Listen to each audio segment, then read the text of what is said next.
Kitchen recipe চ্যানেলে আপনাদের সকলকে স্বাগত জানাই। কেমন আছেন? আশা করছি ভালোই আছেন। আমিও খুবই ভালো আছি। প্রতিদিনের মতো আবার একটি নতুন রেসিপি নিয়ে হাজির হলাম।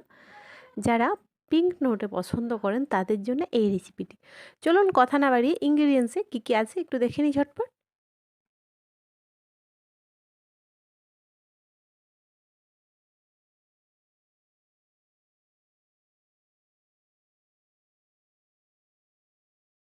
তো এইখানে আমি 2 আঁটি পিঙ্ক নোটের শাক নিয়েছি। পাতাগুলো আলাদা জায়গায় কেটে রেখেছি ধুয়ে পরিষ্কার করে। আর এখানে আমি যে ডালপালা ছিল ডান্ডিগুলো সেগুলো দেখুন একটা প্লেটে রেখে দিয়েছি।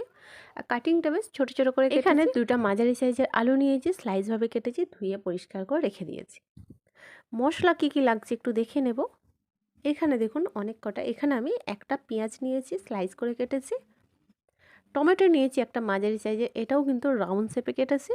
এখানে 4 থেকে 5টা কাঁচা মরিচ নিয়েছি, মাঝখান থেকে চেরা লাগিয়ে নিয়েছি। এখানে আমি দেখুন 1 মুঠো ডালের বড়ি নিয়েছি। এটা কিন্তু মুগের ডালের বড়ি। ডালের বড়িটা দিলে কিন্তু খুব মাখা মাখা হয়, শাকের তরকারিটা দারুণ খেতে লাগে। এখানে আমি 1 টেবিল চামচ হলুদের গুঁড়ো নিয়েছি, হাফ টেবিল চামচ লাল লঙ্কার গুঁড়ো নিয়েছি, হাফ টেবিল চামচ জিরার গুঁড়ো, হাফ টেবিল চামচ ধনিয়ার গুঁড়ো। এই সামান্য মশলা দিয়ে কিন্তু আমি শাকের তরকারিটা বানাবো। গ্যাসটি অন করে গ্যাসের মধ্যে একটি ননস্টিকের কড়াই নিয়েছি। কড়াইয়ের মধ্যে ফার্স্ট আমি 3 টেবিল চামচ রিফাইন তেল দেবো। তেলটা বেশ ভালোভাবে গরম করতে হবে। গরম হলে এর মধ্যে আমি যে ডালের বড়ি নিয়েছিলাম ওটা একটু ফ্রাই করে নেব। গ্যাসের ফ্লেম অবশ্যই মিডিয়াম করে রাখবেন। তবে হ্যাঁ, ডালের বড়িটা হালকা কালার চেঞ্জ হলে এর মধ্যে একে একে সমস্ত ইনগ্রিডিয়েন্টস অ্যাড করব। দেখুন ডালের বড়িটা সুন্দর কালার একটা এসে গিয়েছে। এই স্টেজে আমাদের যে পেঁয়াজের স্লাইস নিয়েছিলাম সেটা আমি অ্যাড করব। এটাও কিন্তু হালকা পিঙ্ক কালার আসা পর্যন্ত আমাদের ওয়েট করতে হবে।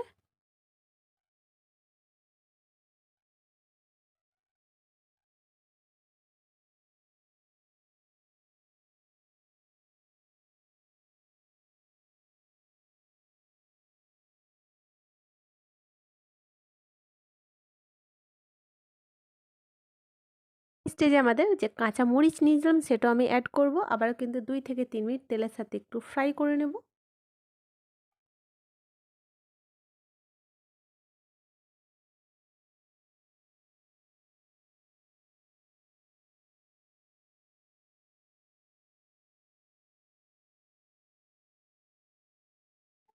তো 2 থেকে 3 মিনিট পর এই স্টেজে আমাদের যে আলু কেটে রেখেছিলাম সেগুলো আমি অ্যাড করব।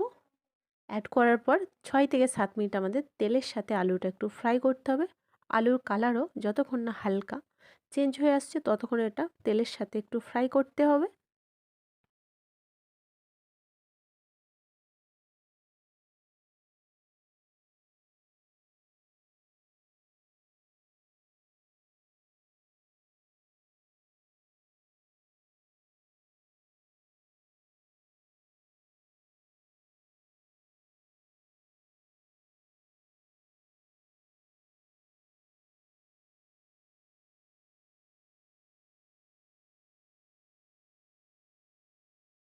আলুর কালারও চেঞ্জ হয়ে এসছে। এই স্টেজে আমাদের যে নোটের শাকের ডালপালাগুলো নিয়েছিলাম সেগুলো আমি অ্যাড করব। অ্যাড করে আবারও কিন্তু 6 থেকে 7 মিনিট একটু কষিয়ে নিতে হবে। আগের রেসিপি আপনারা দেখেছেন হয়তো, আমি মূলো শাকের তরকারি, পালং শাকের তরকারি বানিয়েছিলাম। সেটা সেজে দিয়েছিলাম। সেজে বলতে সব কিছু মশলার সঙ্গে অ্যাড করে জল দিয়ে ঢাকা দিয়েছিলাম। তারপরে কিন্তু শাক অ্যাড করেছিলাম। আমি এই শাকটা কিন্তু কষে রান্না করছি।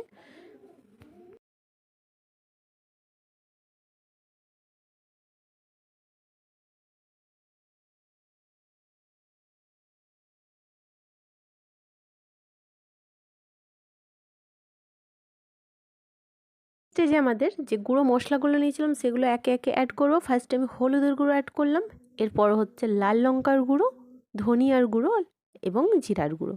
এবং মশলাগুলো অ্যাড করার পর আবারও কিন্তু 6 থেকে 7 মিনিট আমাদের ভালো করে কষাতে হবে, কারণ মশলার কাঁচা গন্ধ থাকে যতক্ষণ না ওটা নষ্ট হচ্ছে।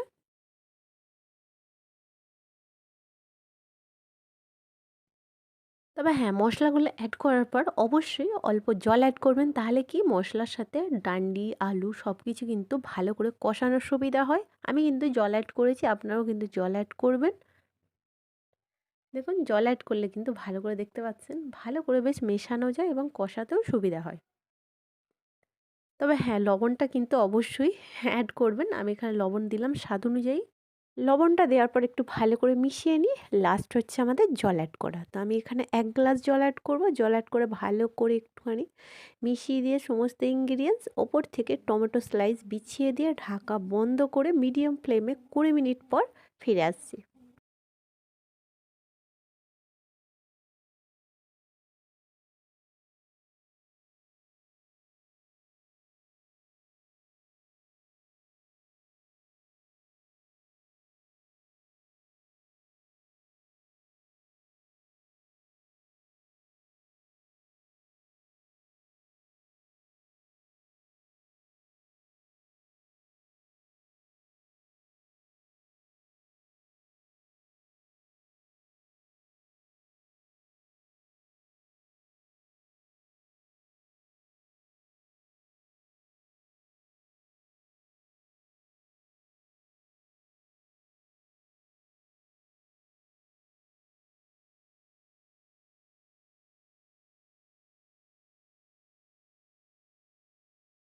তো প্রায় ১৫ থেকে ২০ মিনিট হয়ে গেছে। চলুন একটু চেক করে নিই ঢাকাটা খুলে।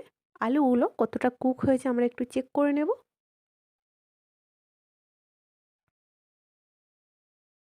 আলুটা কিন্তু খুব ইজিলি ভেঙে যাচ্ছে। তার মানে আমাদের আলুটা একেবারে পারফেক্ট কুক হয়ে এসছে। এইবার হালকা করে পুশ করে আলুগুলো জাস্ট একটু ভেঙে, ভেঙে দেব। লাস্ট হচ্ছে ওপর থেকে যে নোটে শাক নিয়েছিলাম পিঙ্ক নোটে সেগুলো একটু বিছিয়ে দেব। বিছিয়ে দেওয়ার পর নাড়াচাড়ার কোনো দরকার নেই। ঢাকাটা বন্ধ করে ৫ মিনিট পর ঢাকাটা খুলবো যাতে ঢাকাটা বন্ধ করার মানেই হচ্ছে নোটে শাকের যে এক্সট্রা ময়েশ্চার থাকে সমস্ত ময়েশ্চারটা কিন্তু মানে কড়াইয়ের মধ্যে বেরিয়ে আসে এবং নোটে শাকটা নাতা পাতা হয়ে যায় মানে একদম সফট সফট হয়ে যায় যাতে আমাদের কষানোটা সুবিধা হয় আলুর সাথে। তার জন্য আমাদের ৫ মিনিট আরও আমাদের ওয়েট করতে হবে।